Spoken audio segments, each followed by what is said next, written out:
Ndërkohë në Prishtinë dhe në Beograd po flitet gjithnjë më shpesh që bisedimet ndërmjet Kosovës dhe Serbisë për zgjidhjen e çështjeve të interesit të përbashkët të mund të fillojnë në muajin mars. Të dyja palët pajtohen me mendimin se këto bisedime janë të rëndësishme për çtendosjen e marrëdhënieve ndërmjet tyre, por nga këto bisedime presin përfundime tërësisht të ndryshme.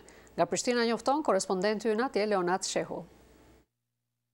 Në Kosovë, autoritetet besojnë se do të formojnë institucionet të dala nga zgjedhjet e parakohshme parlamentare para 17 shkurtit, kur shënohet përvjetori i shpalljes së pavarësisë së vendit.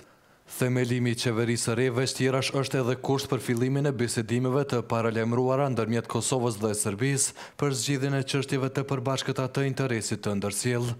Kryeministri në dorëheqje Hashim Thaçi tha se Kosova është e angazhuar për marrëdhëniet e mira me të gjithë fqinjet, përfshirë edhe Serbinë, me të cilën pas formimit të institucioneve mund të pritet fillimi i bisedimeve për çështjet e interesit të përbashkët dhe për t'i dhënë fund, siç ka thënë ai, kapitullit të dhunës dhe errësirës mes Kosovës dhe Serbisë dhe për të hapur kapitullin e bashkëpunimit dhe integrimeve euroatlantike.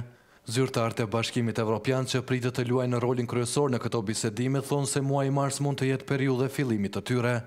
Prishtina zyrtare është shumë e interesuar që të sigurojë praninë amerikane në këto bisedime, me që roli i Shteteve të Bashkuara këtu vlerësohet i pazëvendësueshëm për të gjitha proceset politike. Po ashtu Prishtina ka hidhur poshtë çdo mundësi të diskutimit të çështjes së statusit të Kosovës dhe tërësisë së saj toksore. Mediat serbe citojnë ndërkaq sekretarin shtetëror në Ministrinë serbe për Kosovën, Oliver Ivanović, të ketë thënë se muaji mars mund të jetë periudhë e fillimit të bisedimeve dhe se në takimet e para nuk do të shtrohen për debat çështjet që vlerësohen më të vështira. Beogradi tashmë ka caktuar edhe drejtuesin e delegacionit të tij në ato bisedime, në të cilat shpreson të hapë edhe çështjet që për Prishtinën tashmë janë të mbyllura. Beogradi, mbështetur nga Rusia, vazhdon ta kundërshtojë pavarësinë e Kosovës, të cilën deri tash e ka njohur 75 vende të botës. Vëzhguesit e pavarur në Kosovë thonë se Beogradi është më shumë interesuar të fillojë bisedimet, me që ato do të ndikojnë në përshpejtimin e procesit të integrimit të Serbisë në Bashkimin Evropian.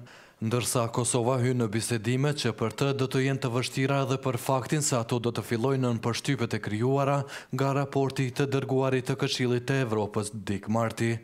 Për Zërin e Amerikës, Leonat Shehu, Prishtinë.